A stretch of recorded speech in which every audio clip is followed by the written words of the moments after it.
Hello, everybody. Welcome back to the HCW YouTube channel. My name is DP, or DePreezy, however you want to call it. And I'm here once again with another UK Indy Spotlight slash wrestler interview where we just put the spotlight on people within the BritWres scene. And today, how are you watching it? Is I am going to be joined by a special guest for this one. It is the one and only Skye O. Sure. Hello. Thank you for Hello. having me on. How you doing? Yeah, I'm doing all right. I'm doing okay.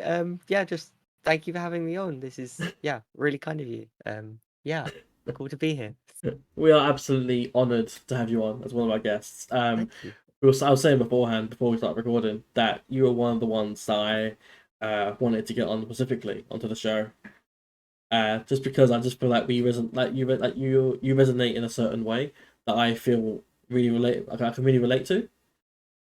Yeah, no, we had a big chat about that before the recording happened, which was really cool actually. I really appreciate it because there's certain aspects of what I try to do that like I'm still very new, but like seeing kind of some of the results that are already coming out of kind of the character and what I'm trying to kind of do, it means a lot, and I'm glad that you could resonate with it in some way because yeah, I definitely resonate with your experience too, so for sure.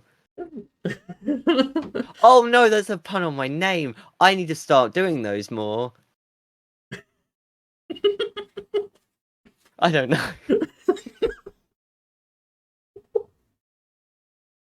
I already made you lose it. I apologize. No. This is how podcasts work. It's fine. Composure. Oh, breathe. Okay. Okay, cool. Okay. So the way that these spotlights, interviews, hey, what we gonna call them, the way they work is it's sort of like a "This Is Your Life" sort of thing. Okay, cool. Where we go through that chronological. It's not your typical kind of interview. So we start these off with the first question that we always ask to our guests, and that is, what is, to your knowledge or memory, your first wrestling memory? So, what was your first instance of seeing people in a ring, or any instance, whether it's through music or gaming, whatever? This is the hard part, is that I'm actually trying to think because my history with wrestling, I think, is a lot shorter than most people's. So I'm trying to think if there's actually anything before, like I remember the first moment I saw like actual wrestling segment for the first time, and that was like 2018. So my history is like really short. But like I'm trying to think if there's anything I saw before that. I'm not sure. I think I remember hearing something as a kid about when like Vince McMahon did the big speech about how it's sports entertainment. I feel like I remember that being talked about because it was like newsworthy when I was a kid. But I might have like a false memory of that. So like I'd say like my first actual proper memory of wrestling, the one that I remember is uh I was at university at the time, and I was kind of having a bad mental health moment. That's the truth. And Mhm. so I was at home a lot, and I would, as a lot of people do, fall down YouTube rabbit holes. And one of them kind of ended up on a clip of Ronda Rousey throwing Triple H through a table. And that's the very first thing I ever remember seeing of wrestling and being like, what's that? Like kind of just um I mean just that clip alone kind of smashed any kind of preconceptions of what I thought wrestling was.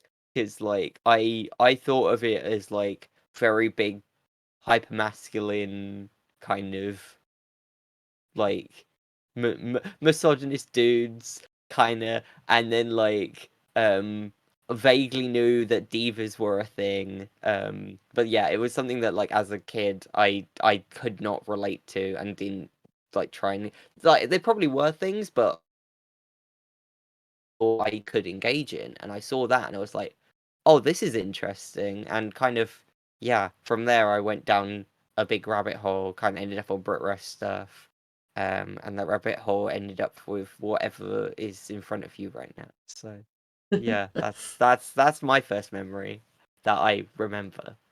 Mhm. That's how memory works. Yeah. Yeah, no, that's fair enough. That's definitely a better rabbit hole than the ones I go down normally. Mine are always sort of, it goes from a random meme video to then some sort of murder conspiracy, and then Oh, love that. We love a true crime. but no, moving on from that, so get off the murder topic. Yeah, no murders here, please. um, how long were you training before you had your first, I'll say your first official match, in front of an audience sort of match? Okay, so in terms of like the first time I ever had a proper match in front of an audience, I was training for 10 months. This was before the pandemic. Um, I was training at mainly London School of Lucha Libre, and yeah, I was there. Um, there's a whole weird thing with that of like I kind of started half as a joke because I didn't think I would ever do it, and then it just went out of hand from there. And 10 months on, I they did a training show, which if you watch the Bobells episode, it's also the show that she had that Rumble on. That was like her first thing. Um, so yeah, I had a singles match against a wrestler who's now over in America and has been on Dark a few times called Darian Bankston. Ah, So, uh, yeah, that was he unfortunately had me for his first singles match. No, that's a joke. Like, I don't think he'll see this, but like he's an incredible wrestler, and yeah, we got to have like our singles debut. He'd done a few matches prior, but like in terms of singles matches, yeah, we got to share that debut, and it was like it was only a short match, but it was like really special, and yeah, there was like a moment in it that like people were still talking about when I came back from training after the pandemic, so I felt like really kind of accomplished. Um, but yeah, my first actual like professional match wasn't until um February 21. 21? Is that right? 22? I can't work literally since the pandemic, like time has been a blur, yeah, it honestly. really has. Yeah, I'm not sure. No, it must be 22. It must be 22. Yeah, February 22 was like my first, yeah, professional match, which is Yeah, wild. Yeah, and that was after like did a bit of training over the pandemic, and then um came back August, like summerish 21 to play fight, which is now where I mainly am. But yeah, that was a bit of a tangent, but yeah, 10 months before I first stepped in a ring, but then immediately, literally like a couple months later, was that pandemic. So yeah, forgot all my wrestling, came back, and had to do it all again. So yeah, fair enough. So just to sort of rewind a little bit, you said that you went into it sort of half as a joke. kind of a little bit. Yeah. So is that because is that something that you wanted to do initially, or was it something that someone suggested you should do, or I mean, not many people, apart from like my housemate, who I annoyed to death telling them the storyline of like WrestleMania 35, um, like and all of that stuff. Um, like a lot of people probably didn't know about how much I was enjoying wrestling at the time because I was very isolated at the time. And it was yeah, just mainly me surfing the internet. And through that rabbit hole, I found a lot of BritWres stuff. I found like Defiant, and I found Riptide, and I found Pro Wrestling Eve. And through Pro Wrestling Eve, I found the Resgal, and that was where London School of Lucha Libre was. And I was just really stressed and not in a good place at the time, and just needed something to do. And I thought I'd go down one day and just, my thought was I was going to be like it was going to be complete torture. I was going to be embarrassed, and I'd never come back again. But that first session was just like incredible, and yeah, I just kind of kept on being like, I'll come to the next one, and then that will probably be it. I'll come to the next one, and that will probably be it. Okay, okay, maybe I'll train for like a bit more. Okay, maybe I'll like help out on the shows, or maybe I'll do like one match, and then like, yeah, it I guess that's how it gets a lot of people, but like for me specifically, because it's not like something I was like, it's not like, oh, this is my childhood dream. Like I've been watching like WWE since day one. Hmm. Um, yeah, because it's not that's not my experience with it. Like Hmm. yeah, it very much felt like I was taking it very much one step at a time, and it didn't occur to me that I actually could be a wrestler. Like actually, like I knew in the back of my mind that it's possible, but like I didn't actually anticipate it being a thing until it became a thing, kind Hmm. of, because the joke had gone too far. Like, yeah, so Yeah, that's me.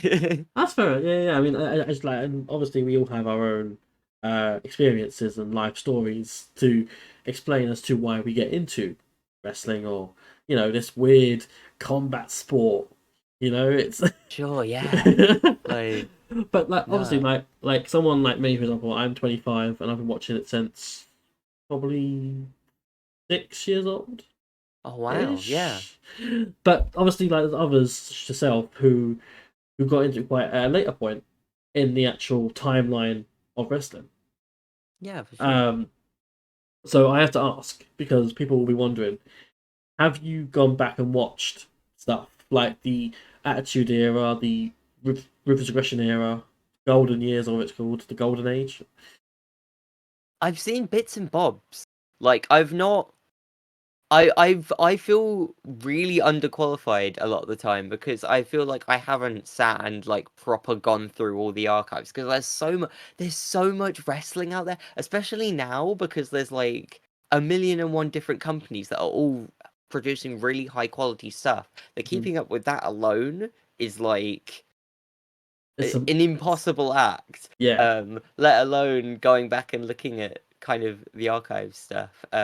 I used to live with another wrestler, and she would show me a lot of different kind of um stuff from like previous, especially like a lot of like old WWE women's wrestling, which like is completely lost to history because like the current narrative is that like there was like the divas, and then there was like the women's like evolution revolution thing, and then we've got what we've got today. But there was actually like before the divas, there was like so much, like so many talented women and stuff. And that was like a lot of the stuff that I've seen from like I'm trying to think of like the names of the top of my head, but just like people like Bull Nakano, see Mhm. Heidi Lee Morgan, things like that, like really Yeah. deep cuts. Like there's like one women's tag team that was like there was like two women's tag teams that were like the only two in the company, but like they would put on like I forget their names off the top of my head, and I hate Well, that, but like wasn't one they that the Bomb Angels? yes, yes. That team and the other team that was Yeah. also around at the time because there was only two. But they would put on like amazing matches and things like that. Hmm. So I've seen a lot of that, and I obviously like I feel like I've been in the wrestling sphere enough that I know a lot of like very famous moments. But I want to go back and watch like more like just complete pay-per-views, like old manias and just like things like that because I feel like yeah, I feel like there's so much to pick up that I've just not, I have yet to experience, and I just want to sit down. Most of the stuff that I've watched, even since like falling down that YouTube rabbit hole, is like BritWres stuff, and like actually going to shows now. So it's like, yeah, Hmm. I want to kind of expand that, and yeah, Oh, because I feel yeah. that the imposter syndrome, like I'm a fake fan, and yet I'm also a wrestler. It's like I know that's silly, but like I feel that pressure a lot of the time, because there's so many people who just know like have an encyclopedic knowledge of it, Hmm. and But it's I mean, yeah, I mean that comes from people who've been watching it for 20, 25 plus years. oh, Like so, 100%. so they're gonna have that. But like obviously in your case, you've not been in this business for a massive long time compared to others. Yeah, So I it's think you've weird. got I'm like yeah, I think you've got every excuse to not be in that same as you say, encyclopedic knowledge set of wrestling in general. oh, Because for sure. and you take it a day at a time, you learn more as you go along, and eventually you'll get there. But yeah, everyone has their own experiences with it. Yeah, of course. Like, yeah, it's just it's funny being like a baby mark and a baby wrestler at the same time. I feel vastly underqualified in both, but clearly I know more than I think because things are starting to pay off for me now, which is kind of it's still really surreal and but it's really fun and I'm just glad to kind of be accepted around here now because yeah, I was worried that I wasn't gonna fit in or I was not gonna cut it and I seem to yeah, it seemed things it's wrestling's just really fun Yeah, and no matter how much you know or how much you engage with it, it can just be really fun. yeah, Um, absolutely. that's my main stance on just all of wrestling, which I know is vague and generalizing, but yeah, it's just fun. I like Yeah, being here, and I'm grateful people like me being here. yeah, wrestling should be fun. That's Absolutely. honestly that's just the bottom line of it, really. Yeah, of course. Like you can't be all serious all the time because that's not enjoyable. If it was, I think I'm not qualified for that. So, um, but no, so we go forward a little bit. Obviously your career is a lot shorter compared to others. But naturally, we just go with what we have. So normally what I ask next is like further into more training stuff, like go into like who trained you, like was there any particular influences that you had while you were training to learn different skills, whether it's the way you wrestle or the way you talk or oh wow. Well, I'm lucky that I've had a lot of different people train me because I've moved around schools a, a fair bit and it's just there's just so much you can learn from I obviously started under Greg Burridge, Gary Vanderhorn, that kind of people and now I'm at Playfight.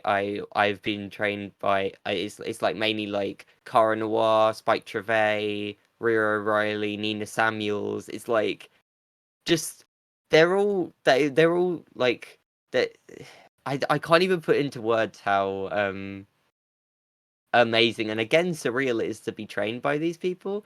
I don't even know where to begin. Like I could give a breakdown of like, oh, here is what I've learned from this specific person, but I feel like we could be here all day because I still very much feel like someone who is learning and like every week is just like some like new little thing. They're all just such performers in their own way. Like I don't know like when I was training under Burridge, it's all very larger than life, like very loud, very kind of without being in that environment to begin with, I don't know if I'd even have the confidence if you can call it confidence, even to carry on doing it and kind of come out of my shell. But then, yeah, and then like being under like Cara Noir, like Tom Dawkins is just so he's got such a good technical understanding of both like the movement, but then also how that links to the story you're telling and he could break things down into like these ridiculously like fine technical details that is like yeah it often hurts my brain a lot because he can he it's like on it feels like it's on an academic level. It's like so I don't know, just the pieces are just so fine tuned, and that's just like two examples. Like I could be here all day and just break down kind of all the stuff I've learned, and hopefully I'm doing them proud. But yeah, either way, I'm just like that I'm just grateful that Mhm. I haven't really had many bad experiences with training, and I thought going into it that I probably would, given a lot of things about me. So yeah, I'm just so grateful to them because yeah yeah, and that's not even beginning to touch on like the people I've been training with either because just just you pick up stuff from everyone, no matter their level, whether or not they're supposed to be more experienced or less experienced. You just by watching other people and talking to other people about what they want to do and their characters and stuff, you just learn so much.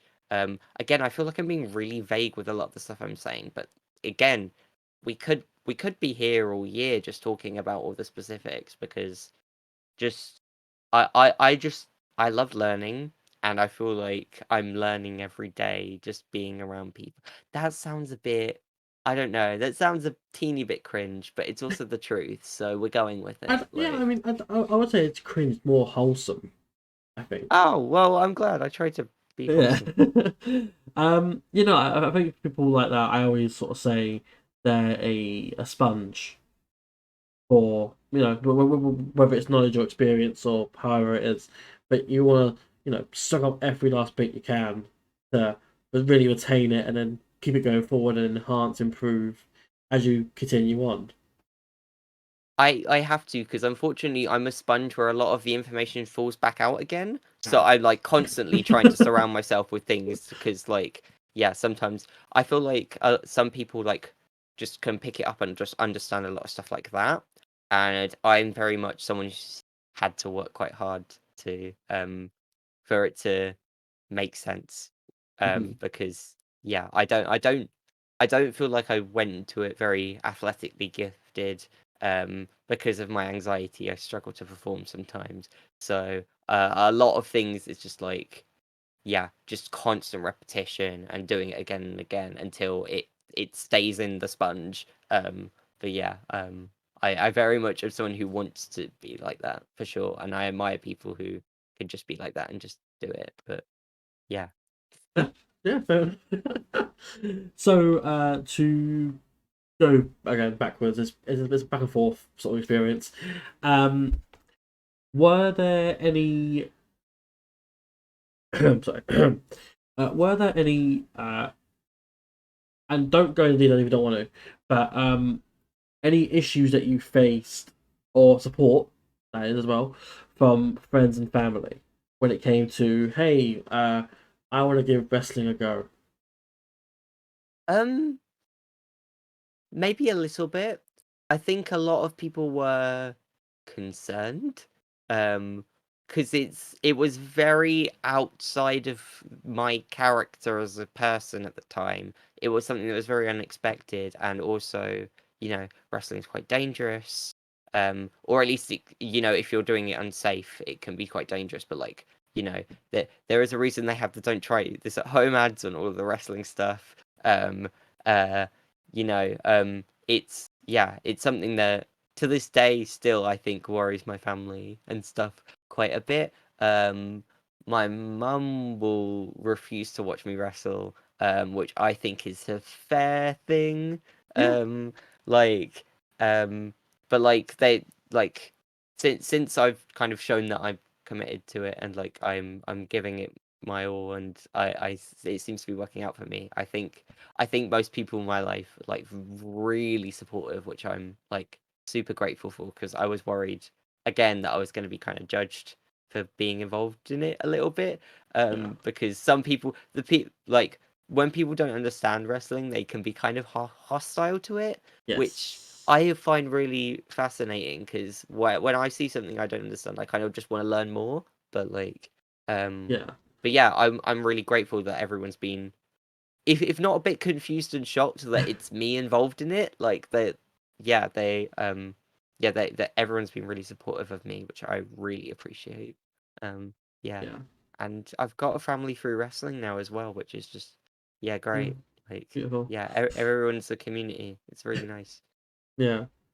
Uh, but no, as you were saying with the people getting hostile when you mentioned sort of wrestling, it just reminded me of like when you're in a queue for a show and then someone comes up who's not involved whatsoever. They'll come up to you and like, "Hey, what's the queue for?" And then you tell them, "Oh, it's a pro wrestling." And they're always like, "Oh," What? you just see the curiosity just drop. It just it's like, "Oh, that." I've seen more people who are like, oh really? Like they think it's like really wacky and hilarious kind of Mm-hmm. thing. Yeah. Like which is also the response I've had when I've told people I wrestle. People find it really funny. Which to be fair, with me and the stereotypes about wrestling, I can see why that's their reaction. But yeah, part of what I want to do is kind of change that a little bit. Yeah. By also being wacky and silly. But yeah. Yeah. But yeah, like bring awareness to the brand. Why not? Yeah, why not? um. So, go forward again in time. But you mentioned before about the pandemic. So this is obviously COVID-19 hit during 2020 and obviously hit people in different ways. Everyone had their own experience with it. Um, I'm just wondering if you can, like, did it affect you, like, in regards to your wrestling and your training? And if so, like, how did that come across? Like, did your like the training schools close down because of it, or was it more just remote sessions and stuff like that? It was a bit of both. I was lucky because I was training at a couple places by the time the pandemic hit. So, um, a lot of like online stuff opened up when it was safe to do so. There was kind of like a couple of outside training sessions that ran, which is a very different environment to try and wrestle in. Being in a public park when people are like, "What's going on over there?" Um, but um, but yeah, on the whole, it was mainly online stuff and kind of there was like the pandemic was, I feel like, rough for everyone, especially people involved in wrestling. Like it's not just the fact that like it was like for most people involved in wrestling, it was like it was something that was like completely shut off. Like training was not really happening much for a lot of it. Um like shows weren't happening. And then some quite horrific stuff obviously came out over the course of the pandemic as well to do with the industry. So there was a point where I was like really demotivated and really kind of it's weird because I went through phases of being like completely demotivating and feeling like I might as well quit before everyone got started to being like really really motivated and like oh no I can like me and my friends can do some cool stuff and that yeah I don't know there was just a part of it where it got to a point where I was just itching to come back and it's just like, and when Play Fight opened up, I kind of jumped at the opportunity to kind of get back involved, and see if it's something I could even still do because I hadn't done that much physical training, and turns out most of us who went, like all of us who went back, pretty much can, um, and yeah, it was just a weird mix of emotions. There was just so much, um, yeah, it was a lot. But yeah, I'm glad that we are. Well, we're still kind of in a pandemic, but in terms of kind of yeah, in terms of wrestling, it's lovely that everything is back, and I feel like the scene is somewhat in a better place than we left it, which I think is really nice. Yeah. Yeah. Yeah. Cool. So going forward from then, uh, obviously you came more into the public aspect of it, and you wrestled Yeah. shows in front of audiences that wasn't just trainees and people within your academies. Uh, so that first show happened, and I think from what I read, you put up the win on your debut. Uh, Did you? since when? Wait, which show are you talking about? I I saw something. I'm gonna have to delete this off the recording. You don't have to. It's okay. No, It's okay. Like, I was there beginning was a to like, match. I saw it on Instagram, but I don't know. oh, maybe I'm not. This thing that was one of my early, like, I think I know which one you're talking about, and it was one of my early ones. But like, it's I've still not worked out how to like kind of work out what to call my first match because I had a training match before and after the pandemic happened. Mhm. Um. both of those I actually did win, which was wild. Yeah. Um, but yeah, my first like actual professional match, I was tagging with Nightshade, um, against the Diadem, which was Tarquin and Rebel Kinney, people who I was very familiar with, from the London School of Lucha Libre, and who were very scary to be across the ring from. Um, let's just say without spoiling it, I got completely battered. Right. But also I was like, it was a very, yeah, that was a surreal experience in itself because I was very much a last minute addition. I was meant to be Everett Connors, so it was wild that I kind of got drafted in to replace that, and yeah, I was clearly very underprepared, as shown by me getting beaten down by more people than there was in the tag team. So that was my introduction to professional wrestling, and it's also Pro Wrestling East, which, to be fair, I can't say a bad word about Pro Wrestling East. It's yeah, it was. Yeah, despite the massive beatdown there, it was like, yeah, I can't think of a better promotion really for me to kind of have my first proper experience of wrestling in. Um, the the the atmosphere both backstage and in front of the crowd is like electric and is so supportive of everyone involved. Like, me and my tag partner there, by Bells, we are very much clearly like, out of all of the regulars, we are the newbies there. There's a lot of like amazingly talented BritWres people, and we are the like we are like the consistent ones that are like we are the least experienced out of the core people on the show, and it's yeah, just the love we get is like, yeah, I'm I really appreciate that company and kind of what they've done for us, because yeah, it's just been a blast working for them. Yeah, that was my first proper match Yeah. anyway. But then, like, yeah, I've been lucky to do some other stuff since, and I've got a lot of cool stuff coming up as well. So I'm really excited. That's fair enough. Yeah, yeah. That actually brings me on to the next question I had, which was after you'd had your singles debut, uh I was gonna go into tag stuff and how you then teamed up with possibly nowadays one of the most over teams in BritWres, I would say. That's You think? I think honestly, you guys have got such a what's the word, an organic growth to you. Like, and even though you're in, like primarily in PWE, it's still a case where even though I've personally never been to a show, I want to go to one of the shows, but I have not had the time to properly arrange one.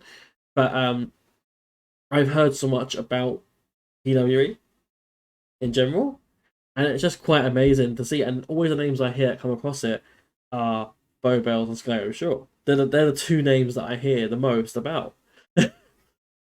Wild. It's That I can't even begin to Thank you for saying that. I'm blushing a little bit. Like, that's like, that means a lot, because yeah, we are currently pretty much PWE exclusive. Like, we're canon in other places, but we've only ever actually tagged there so far.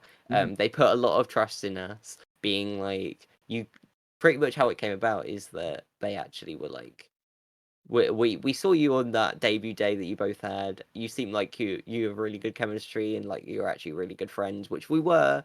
Do you want to tag?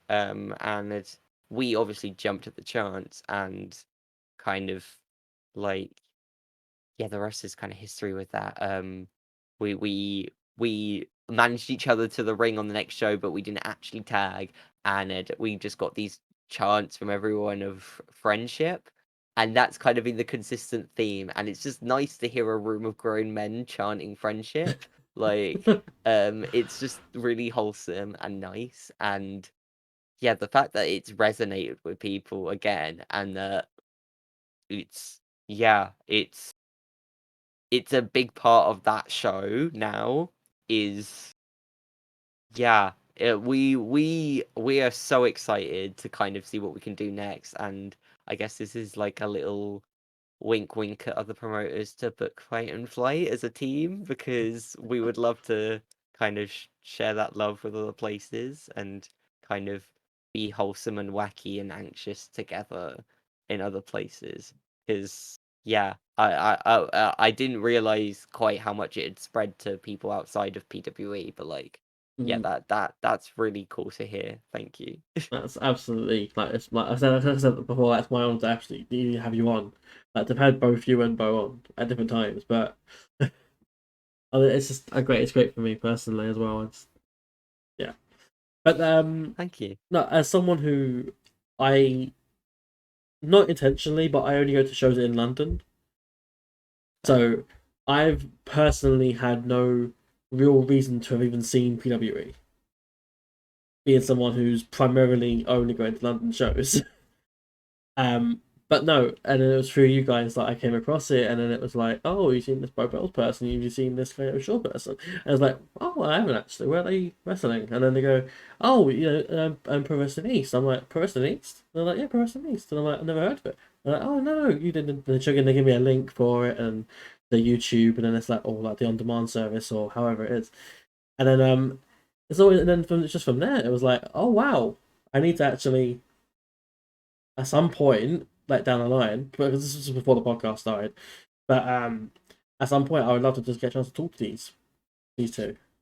Well, yeah. Well, thank you for inviting us. Like, genuinely, it's genuinely really lovely to talk about it, and just yeah, I'm glad that people are slowly like. There's kind of like a cult following of Pro Wrestling East now. That's kind of like more people need to come to this show because it's really good. And it's giving like best kept secret vibes, kind of like, and that's not even because of us. Like I'm grateful that we're like becoming such a big part of the show, but like just at the last show, like they crowned their first champions, and like two of the like most fun matches I saw all year was like RJ Singh versus Gene Money for the men's, and then the main event, which was Charlie Morgan and Nightshade, which absolutely kind of tore the house down. It was, and it's all on YouTube. They put it all on YouTube. They don't hold Mm, back. Like I feel like a lot of people are discovering it now because it's just on YouTube, which is really cool.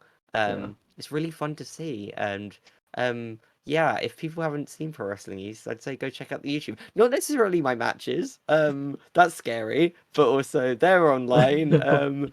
But no, just like just go watch Charlie Morgan versus Nightshade. Like you won't. Also, what's the one?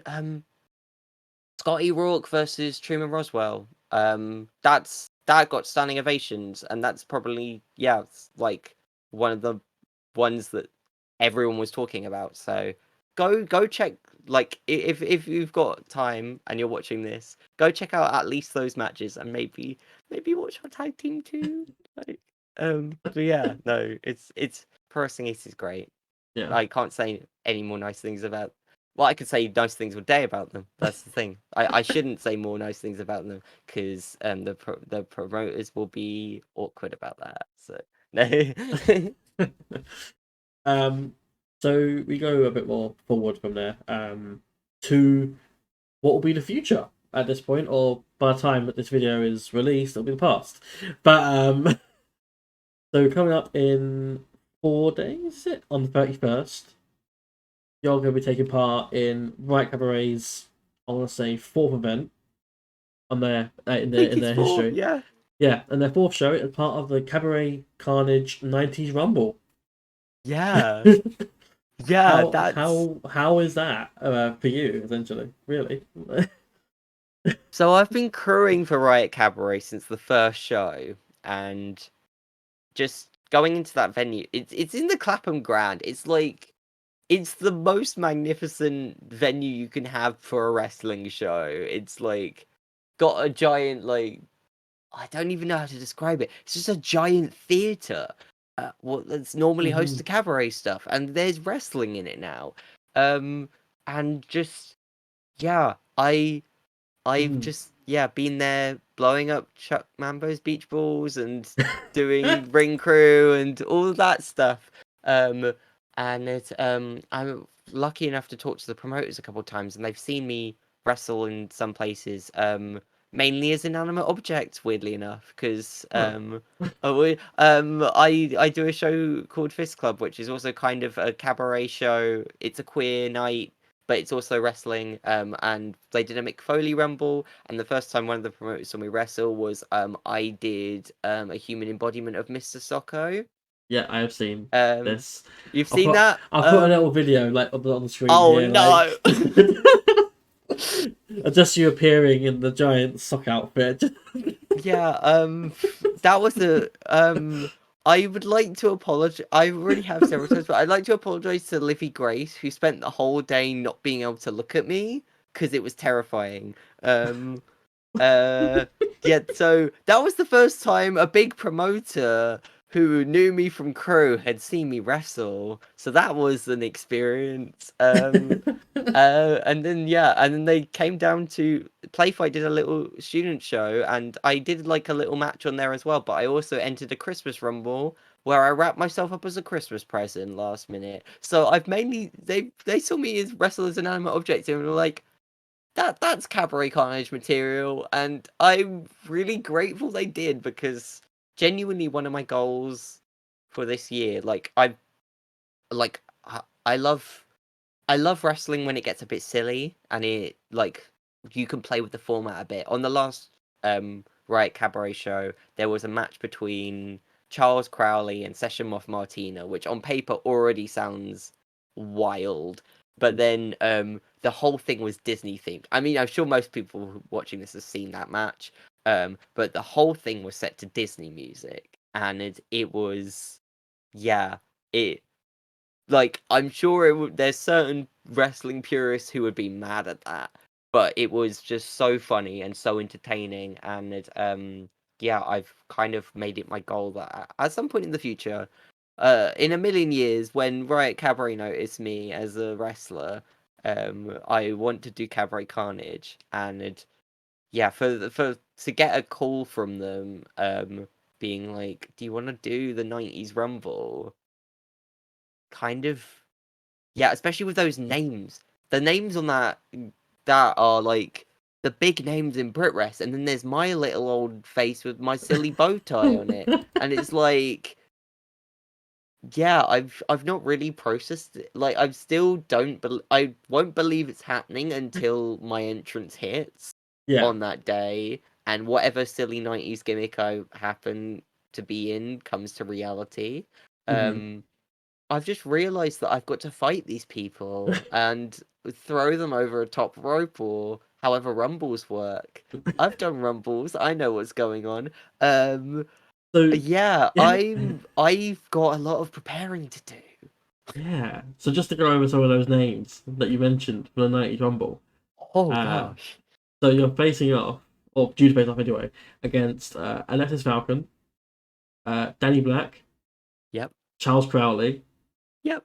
Matt DeReese, and Absolutely. Sasha Moth Martina. And then there's also, I Yeah. believe, two unannounced people in that match as well. But Yeah. God knows who those could be as well. Like the but level of talent in that is but ridiculous. by now, though, people watching this will have known who those two are. So there you go. It's this person, this person. Yeah, yeah. If you were there, you've seen it. You hopefully have seen me win, but I would likely have seen me get flattened by such amazing names. Wow. Yeah, I've got a lot of preparing to do.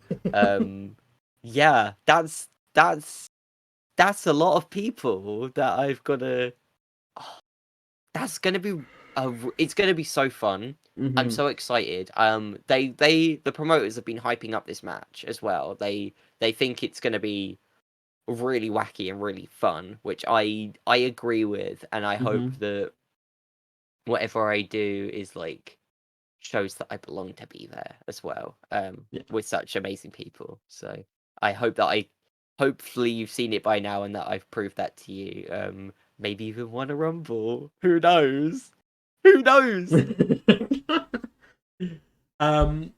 So, moving in a bit, I guess, backwards, I guess, technically, because it's still an ongoing tag team between you and Bo, so it's backwards, I guess, because now, as you said, you mentioned Fizz Club.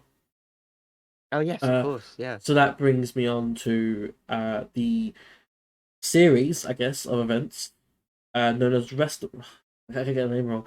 Restival or Restival. Ah, Festival, yeah. Um, Yeah. so just like if you were there, like not just for that, I mean for the entire thing, if you were there for those, um, like how was that? Like being involved as part of whether it was crew or organizing things or even like taking part in the shows, like. Oh, it was incredible. Like, I'm very much, as we've discussed, a fan of like wrestling that kind of breaks kind of what it's supposed to be and like ways of using wrestling as a storytelling medium. And that whole festival was about that. I'm lucky that like, um, I Heather, who organised the festival, organised the festival. She she's one of the promoters of Fist Club. So I've worked with her previously on that, and also she's doing like she's still currently doing. There's like a couple more dates to go. Uh, like it's kind of a one-woman show, but it's not really because there's wrestlers involved. But it's a show about parenthood and how being a mother is like being a wrestler. It's called Mummy Versus. I was lucky enough that in Brighton I got to be in both of those shows. I'd done Fist Club previously before, but yeah, I got to do both on that day. And yeah, um, for Restival, I was only meant to be helping out. And the shows were amazing because obviously, yeah, I obviously will say nice things about Mummy Versus, but there was another show called NHS SmackDown, which was like really kind of like it was both really funny and like really gritty and like intense. Because it was just about the reality of what it's like being a nurse, especially during COVID and kind of all this other stuff that's going on. Um, and that was like genuinely really intense to watch. There was Mythos, which is if you haven't seen Mythos Ragnarok, go watch it. It's such a good time. It's a retelling of Norse mythology with wrestling in it, and it just works so well. It's so well done. So there was that. There was two like just regular wrestling shows there, but like they each obviously had their own spin on it. There was Head Drop, which is like classic British wrestling. Bo Bell's announced for it. Yeah, There was like I was a lot there. of Yeah, like yeah, oh yeah, that one you were there for that one. I So was yeah, at we the Head Drop were in the show. audience for a show together. Oh, We there were in the you audience for a show together. Like go. which yeah, I don't know if we talked about that on the podcast before, but we were saying that like, oh, have we been in the same audience in London? You So know, the only yeah, reason I said that was because I know that someone said that they'd met you at a Progress show last year, and I was like, yeah. Oh, and I was like, was that the okay, guy from the Sweet Chinwag podcast?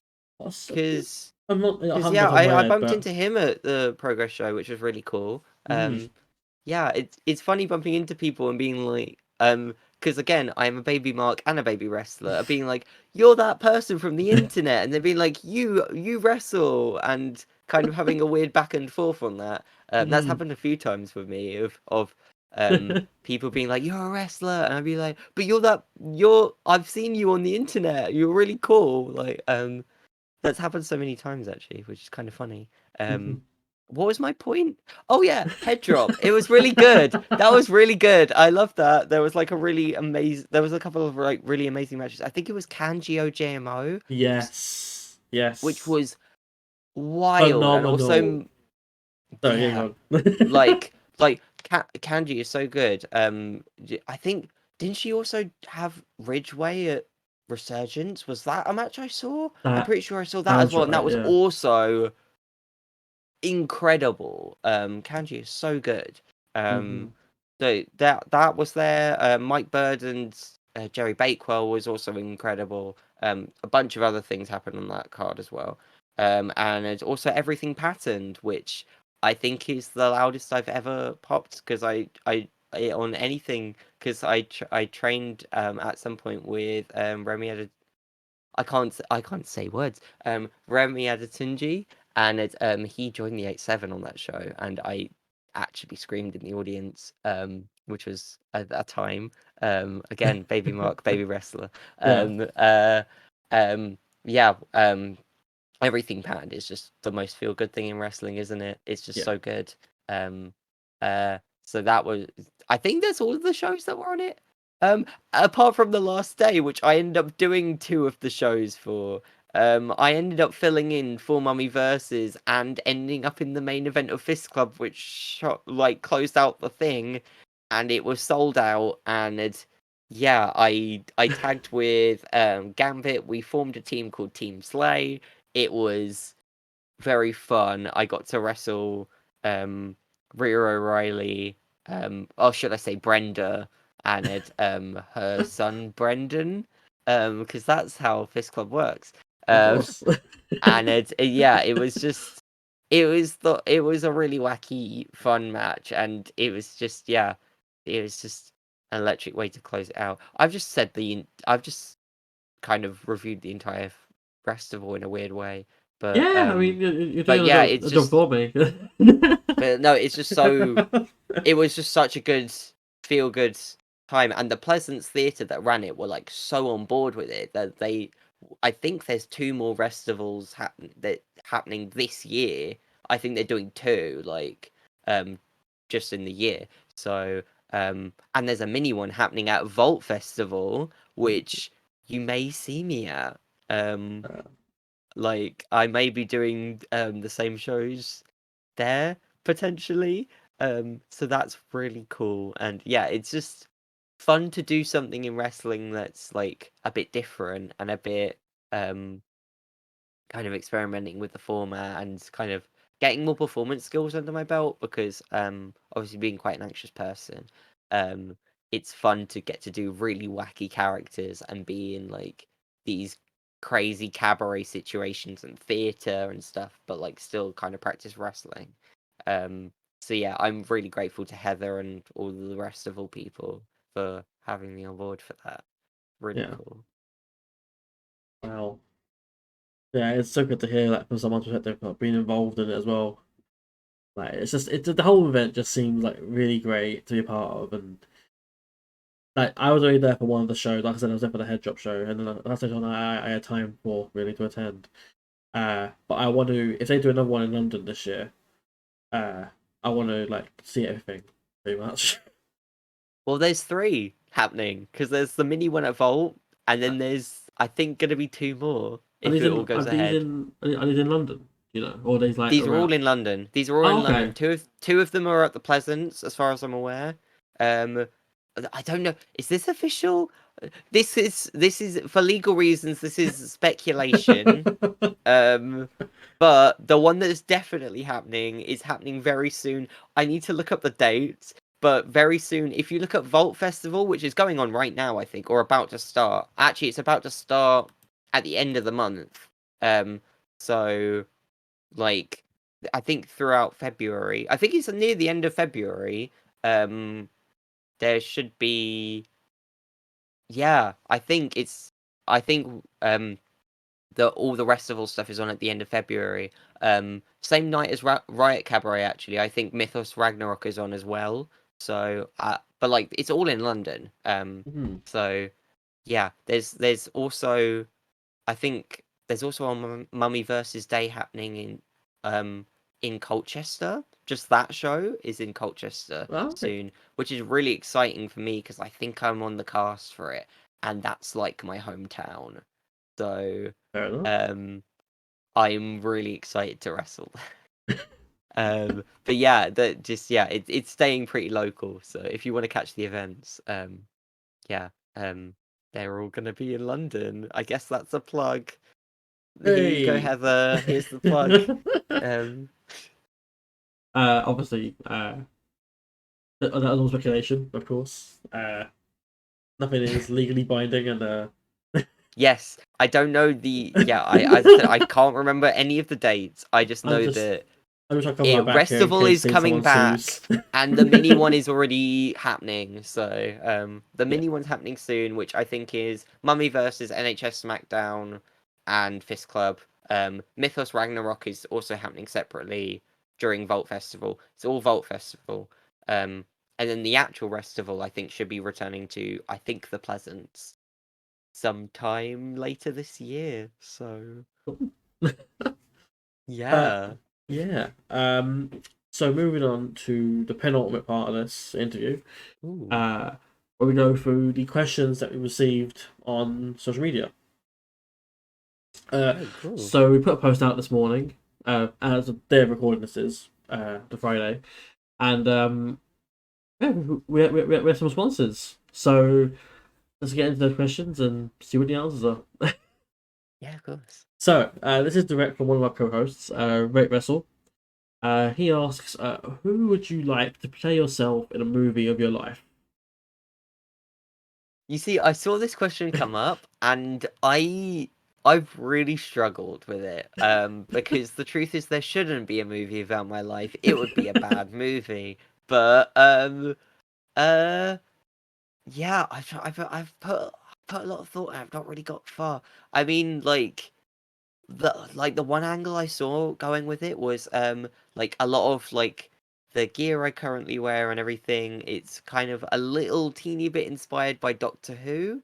And in the past I've had vague David Tennant comparisons made to me. Like not very serious ones, but like that's a thing. So that's who I might go with, That's fair. potentially. But also I don't think a movie about my life would be that interesting. Honestly. Well, until the wrestling part would be cool. But yeah, I don't yeah, I the idea of me being in like a movie about my life happening seems a bit scary. I don't know how people, especially people who are living, like who are famous, I don't know how they watch a movie back of like someone playing them and dissecting their whole life choices. That seems like it's really fascinating, but like I don't, yeah. Mhm. But I guess David Tennant is the answer I'm going with. But I can't. There's probably a better one. Like there's probably some like really cool non-binary actor that I can't think of off the top of my head. But Like I can see it, the Dota resemblance that people are saying. I can see it, but I'm trying to think like from a Doctor Who perspective, like the bow tie, very Matt Smith. yes, yes. No, So, that was going to be my other answer. That was going to be my other answer and then because the yeah. obviously the suspenders braces as well. Like I can't remember who wore them. I think it was Colin Baker. I think you're right. I hate to admit that my knowledge of classic Who's not very good, but I think it's Colin Baker. Yeah, I was a diehard Whovian in my younger years, Yeah. No, so I had was like all DVDs and stuff. no, I'm very big into New Who, but yeah, I've regrettably not seen much of classic. Um, but yeah, it is yeah, obviously I've taken some inspiration from it, so a little bit. So I think it would be fitting, but yeah, there's probably a better answer. As I said, there's probably some really cool non-binary actor or something that I can't think of off Mhm. the top of my head. But yeah, that's the answer. I hope you like it, Ray Russell. Fair enough, Like... yeah. Thank you, Ray, for that question. So up next, I have two questions that were sort of along the same vein. So I've just basically combined them into one. So, basically, I'll say both of them, but then they're more the same question anyway. So from WrestleMania 00, I'm assuming that means 2000. What are the rest of your goals for the year? And then Frozzy HCW, which is also one of our co-hosts, has said, "What are your aim for 2023, and where you see yourself in the next 5 years?" So that's sort of the same question, and then one additional being the future. So, like, what is your goals for this year first? Cool. Right. So the thing So, about me, the thing about right, the thing about me and goals is that I've kind of made a little little bit of a conscious decision not to reveal all the specifics of like I don't put out like a list of like wrestlers I want to face or like promotions I want to work at necessarily because one, I don't want to jinx it just superstitiously, and then like two, I want to prove that I am worthy of being in that position, that people put me there, rather than kind of shouting into the void that I want these matches. But like in terms of like things that are a bit broader for a start, like I just like my first main goal. Well, I mean, I already revealed one of my specific goals earlier, but that's because it's already happening in that Cabaret Carnage at Riot Cabaret, which is like that's wild. Yeah. That's a goal that I'd already set. That's actually gonna be my first match of the year, which is wild. But like more general goals, like I want to train more places. I want to go kind of travel around the country a little bit, or like just like even just like the south and just like go kind of pick more people's brains. Same thing with like just going to more like local shows and hopefully crewing on them. Like I love kind of doing the behind the scenes stuff. I actually kind of one kind of part of like my like wrestling journey that I kind of skimmed over a bit is that I used to kind of do a lot of the like sound and lights and stuff when the Resistance Gallery was a thing. It like in the year or so that I was there. I really like kind of working behind the scenes and making a show happen. Like, I know like a lot of people like the whole point is to show up to crew so you get on the show, but like and like that is obviously a thing and like paying your dues, whatever you feel about that. That's how wrestling works. But yeah, I just want to kind of be a part. I like there's a thing in the back of my mind that like in my time in wrestling, I want to have tried every single role in wrestling a little bit. Um, so that's another goal of just like going to more shows and potentially crewing on them. In terms of actually wrestling, I want to prove that I can go as a singles wrestler a bit more because I feel like, yeah, I feel like especially with kind of how I portray myself and a lot of the stuff I do, um, I feel like I feel like I have more. I feel like I have more capability there that I can offer people, and that I feel like there's a lot in my back pocket that I've been scared to use, and um I feel like there's some really interesting matchups that could be had if if I was did more singles matches. So I would like to prove that. But then on the flip side, I want to get booked more places and do more things with Bobels as Fight and Flight. I'd love at some point this year to challenge for a title belt. Um, Hopefully we've got our eyes on the PWE ones.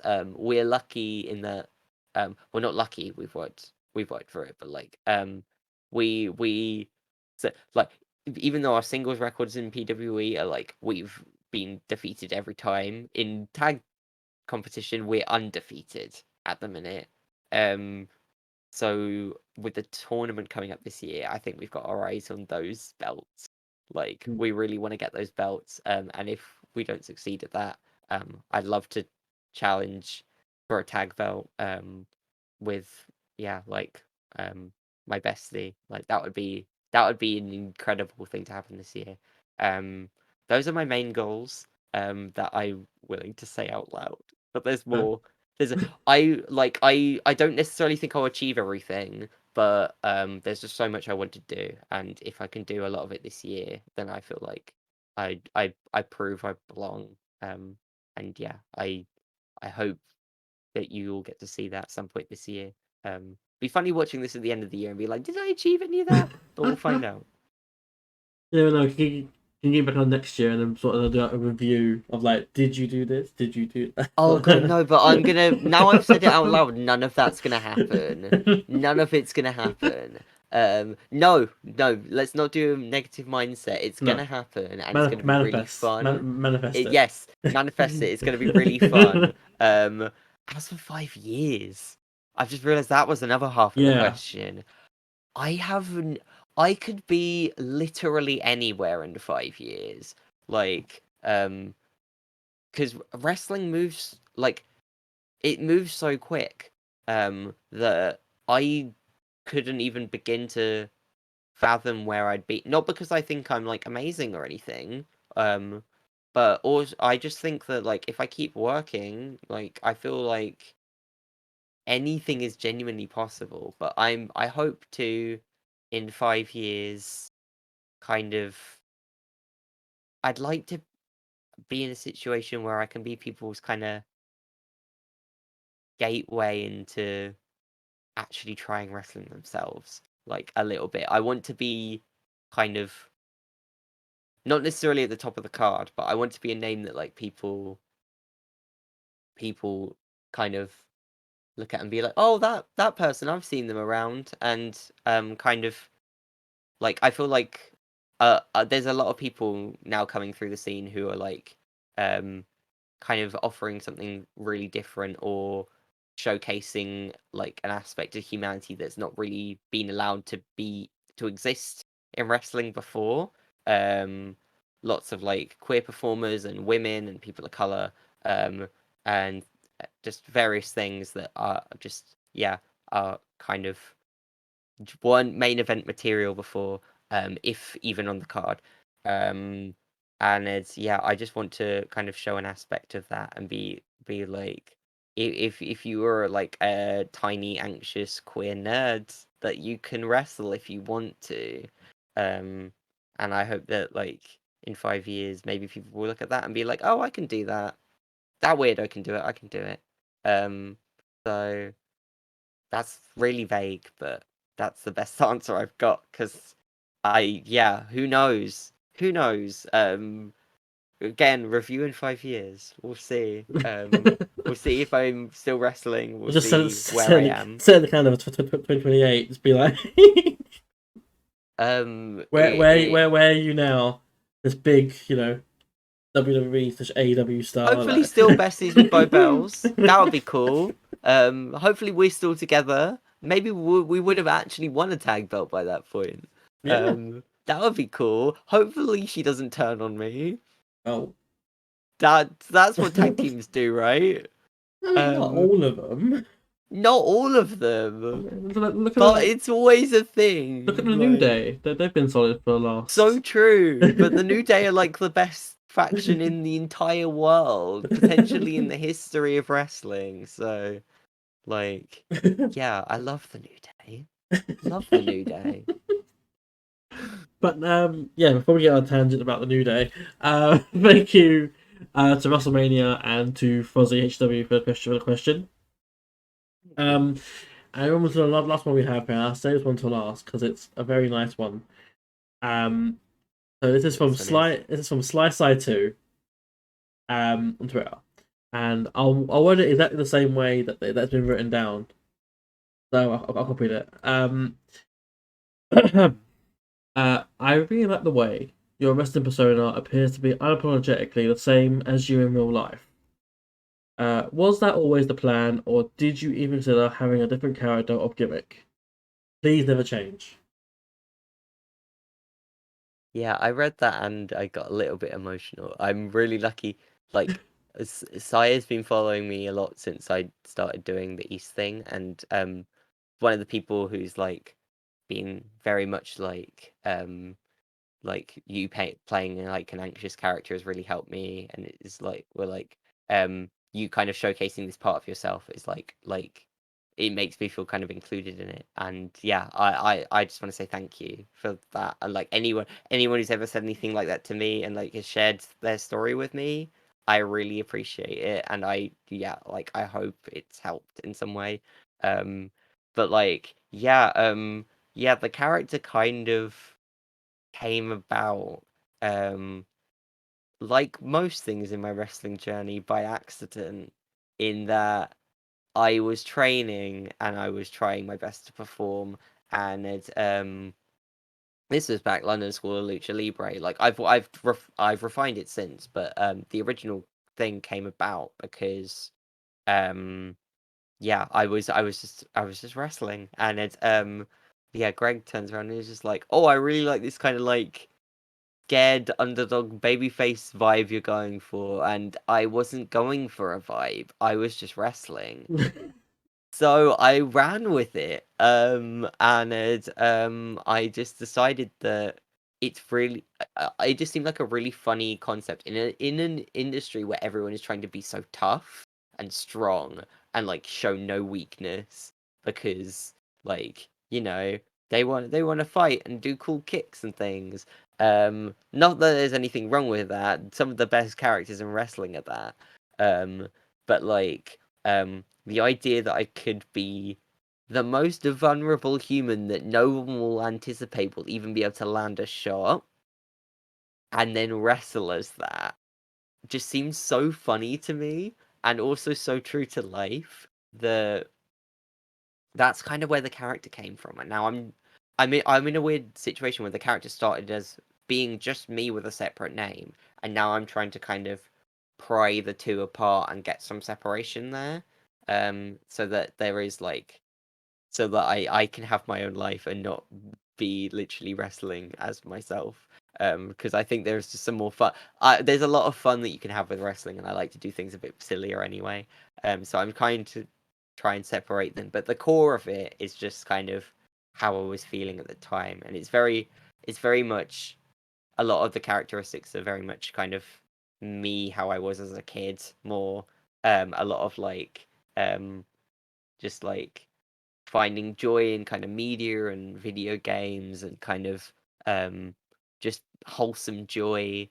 There's not enough characters I feel like in wrestling who are just wholesome and nice and because everyone wants to be the cool heel or be like Stone Cold Steve Austin. Like not saying that everyone does do that. I'm just saying that like that's what you think of, right? So I just wanted to actively be like I'm gonna do none of that and then I'll work my way back from there. Um but yeah, I'm not planning on changing anytime soon. Everything in wrestling evolves.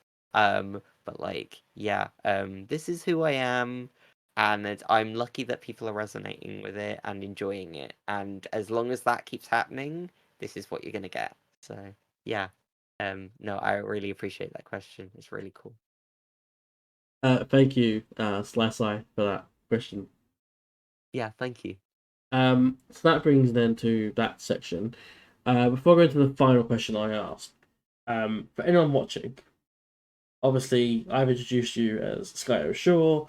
The corner graphic over there says Skye O Shure, but your Twitter handle, which is directly underneath you, doesn't say that. Yeah, It says that's Missile something Tech Kid. Yep. Is there a particular reason? I know you touched on it before about being involved in Resgal's production value. So like, did that involve like creating graphics or like video production, or is it all sort of lighting rigging, or is it like I did a bit of the video stuff and like the graphical stuff a little bit, but like mainly I was like on the day operating. I was the person that made sure your music played pretty much. So I would play people's music through the mixer and make sure the mics were on and like do the lights, sometimes video. Usually I'd work in tandem with someone, not always, because there was a lot of things going on. But yeah, it was something that I've had an interest in for a while, and I kind of like fell in love with doing that there. And then originally when I started my character, the character was I was the tech booth guy at the Resgal who's ended up in a wrestling ring, but I never really got to explore it because the Resgal shut down. ah, And most yeah. most promotions and venues have their own crew for that part of it at least. Not necessarily ring crew, but so that's how that came about, and I just never changed it because it was just a good handle. But yeah, it's definitely confused a lot of people because I can do wrist locks, but like I am not a I'm working on it. I'm working on it, but I am not I am not a super. If anything, I do more lucha. But like yeah, I people see that and they think I am a child who does technical wrestling. Um, and it's while I'm barely an adult, no, that's a joke. But like while I'm like I do technical wrestling, but like it's not my thing. Like it's not the thing I say my in-ring style is like 100% based on. So yeah, that's confused a lot of people. So yeah, it's because I was in the tech booth. That's why it's called that. You can just find me on Wrestle Tech Kid until I eventually actually change it to my name or something. My surname of my character is literally a microphone brand as kind of a tongue-in-cheek joke to that. Yeah, that's where that came from. It's not the most exciting origin story, but it is just a Twitter handle. So Yeah. and other social media. Yeah. I Yeah. mean, that literally put me on. That brings me on to what I was going to ask next. Anyway, we've answered it now anyway. But I was going to say, with your background being in, tech and like behind the scenes sort of regards to wrestling, is there a reason why the surname of your character is a famous brand? Yeah, it was intentional. Like I wanted my initials to spell out SOS because I am constantly in danger. And that's how I feel. And it just made sense. It was just funny. Like because I was gonna spell it like Shure as in SHAW, and then I was like, oh no, that's way more funny. And it's like there's also just lots of puns to do with the fact that I say sure a lot as a word because it's in the English language.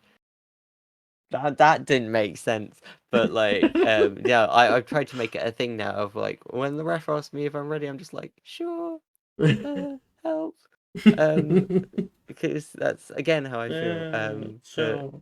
Yeah, that's the story. It's not that exciting, but this is who I am. Fair enough. So that brings us on to the final question that we have. Final question that we ask every guest that we have. Who is your there's two parted basically.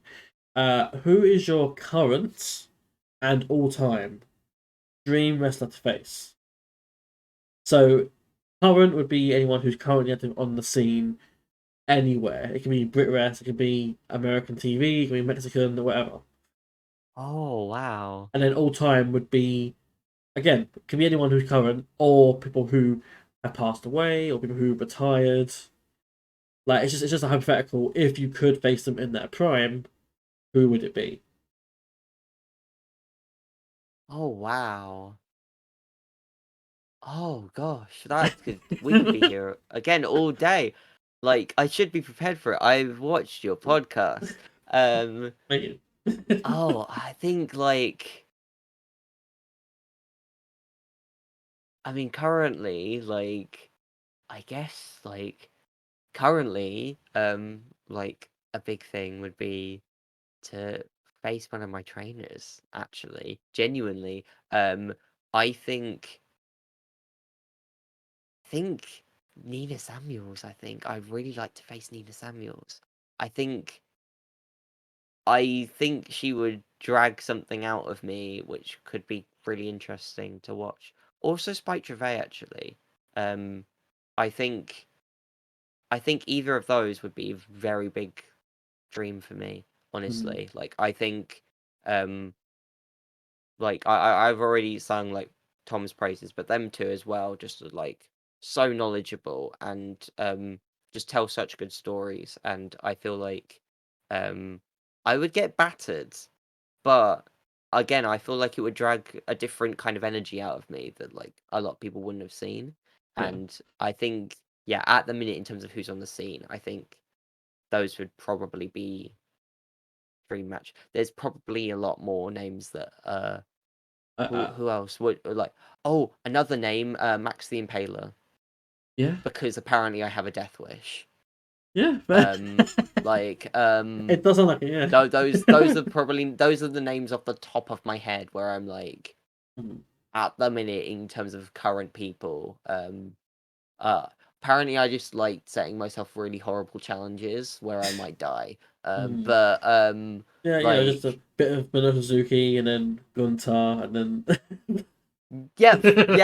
yeah, all those people who could probably knock me out in with a little poke.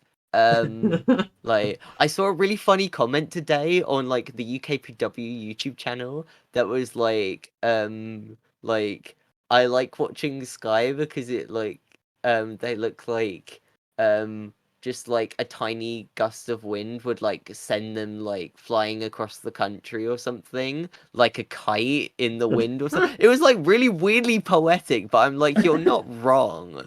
Um, but then they also complimented me on the fact that I just kept on fighting anyway, and like I feel like that is kind of one of the energies I bring in that like I will I will get thrown around and battered and not stand a chance, but I will fight my way through it and I will like kind of I will keep at it until I literally can't stop. Um Even if to most people it's kind of torturous to watch me get beat that much. But like but yeah, so So that's for, current. for anyone watching, I've just pulled up a quote here from the KBW. Oh, have you got it? Oh I've got no. it. So I won't say the name of who it's from, but it says I really enjoy the fight of Skye. I feel like a stiff wind will send him across the countryside like a kite that string has snapped, but he always can keep pace with everyone I've seen it up against. Accurate. I put it on It's screen like, as well, so if oh, that's anyone so can. funny. It just made me laugh so much because it's the better description of my character than I've ever given. And like it's just a physical reality. Like yeah, I don't know why I keep on being like big scary people. Like yeah, it's always just entertaining. Like people just seem to be entertained when I face someone who's big and scary. Because they know I'm gonna get yeeted, and that's just the reality. Um, and sure, if that's my Mm. role, like that's my role. So Yeah, I think people love I that. I will Yeah. sacrifice myself for people's entertainment. I guess that's what wrestling is, right? So I yeah. think people like consider that sort of like similar to like a mainstream example would be like Rey Mysterio and Big Show. Yes, Sort of like absolutely. that. Yeah. For sure. No, that kind of vibe exactly. Like Mhm. yeah, those are always the it's funny because going on to like people of all time, I feel like Rey Mysterio is one of them. Like because it's Rey Mysterio. I don't think I need to really elaborate on that. I'm trying to think of other people who are like all time because again, like I feel because of what I was saying before, I feel so underqualified to answer the question in terms of like I feel like there's so much wrestling I've still not properly discovered, even though there's like a lot of things. But like who else would be like of all time like a dream? Like one of the wrestlers I take really big inspiration from in my character and everything I do is Bailey. So that's someone who would be like completely mind-boggling if I ever got to face. Uh, Would be intriguing if you turned your character heel at some point. I was like, ding dong, hello. Joe,